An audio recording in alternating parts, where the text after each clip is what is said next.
If everything needs a cause, then who created God? It seems like a logical question, but does it apply to God in the same way it applies to other things? It's a valid doubt that leads many to reflect on the nature of God and the universe. In this video, we're going to address that question with a simple explanation, exploring the Christian, philosophical, and even scientific points of view. And let me warn you, what you're about to find out may not be what you expect. There's an answer that defies common logic. Keep watching, because what's next might turn upside down everything you thought you knew. God has always existed. This is a central truth of the Christian faith that at first might seem hard to grasp. But don't worry, we'll break it down. Unlike anything we know, God wasn't created. He is eternal, without beginning or end. This is what we call the first cause, or unmoved mover, as Aristotle put it. This idea, also explored by theologians like Thomas Aquinas, means that God is the origin of everything, but he doesn't need an origin himself. The Bible confirms this clearly. In Psalm 90, verse 2, we read, "Before the mountains were born, or you brought forth the whole world, from everlasting to everlasting, you are God." In other words, God is the beginning of everything, but he never had a beginning. He simply is. And this truth is what supports our understanding, that because God is eternal, he doesn't need to be created. This completely changes how we see the original question. But is that all we need to understand about the origin of God? When we say God has no beginning or end, that's just the first step to understanding something even deeper. God is not bound by time and space. Why is this important?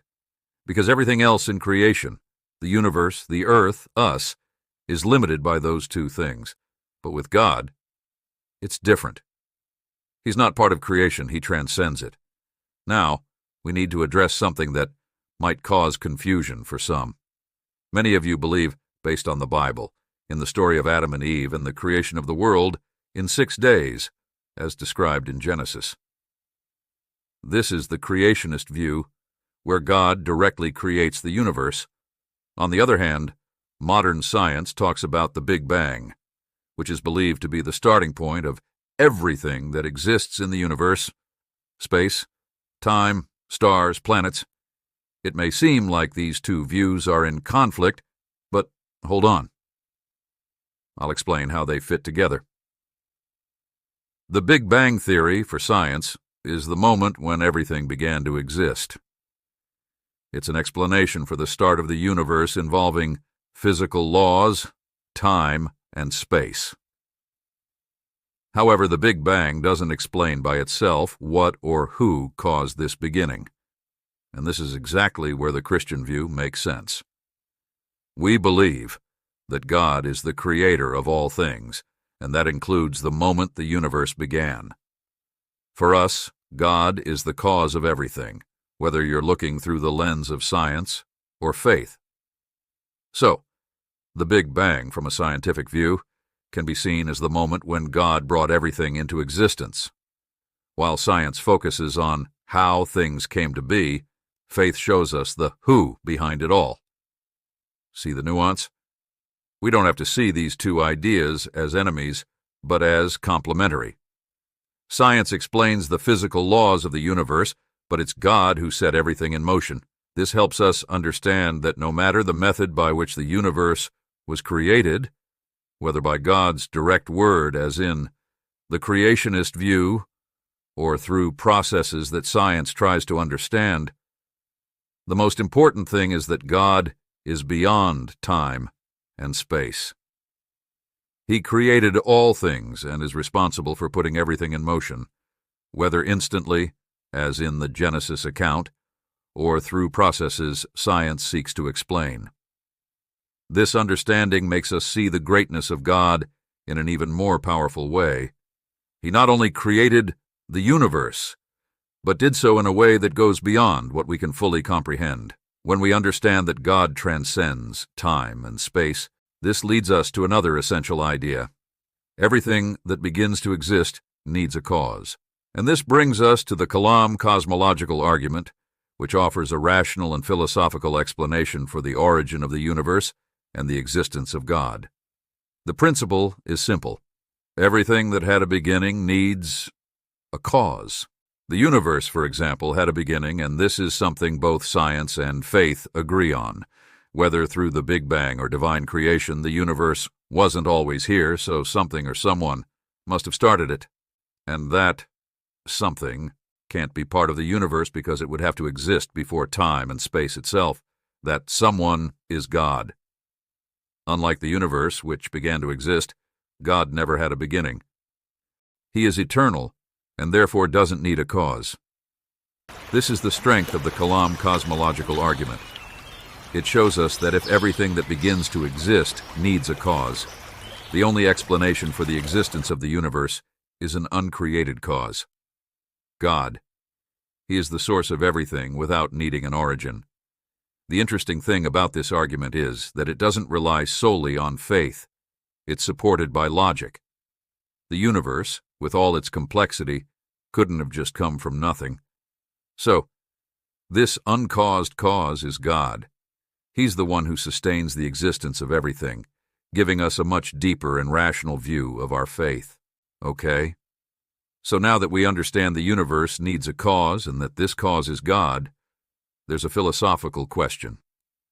Some try to use to confuse this reasoning, the so-called paradox of infinite regression. The idea behind this paradox is simple. If everything needs a cause, then who created God? And if God was created by something, what created that something?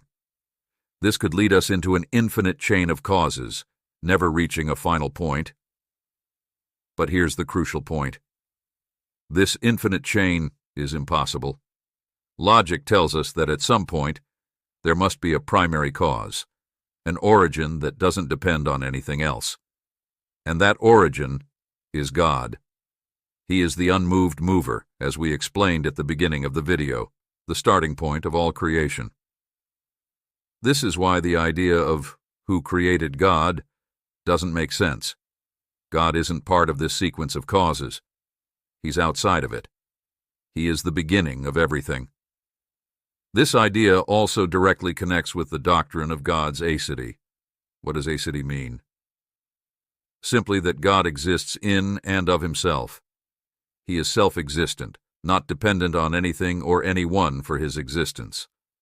While everything in the universe depends on something to be what it is, God is the only reality that is complete in himself. He wasn't created. He has always existed. When we understand this, the paradox of infinite regression dissolves. There isn't an infinite chain of causes because God, being eternal and self-existent, is the endpoint of that chain.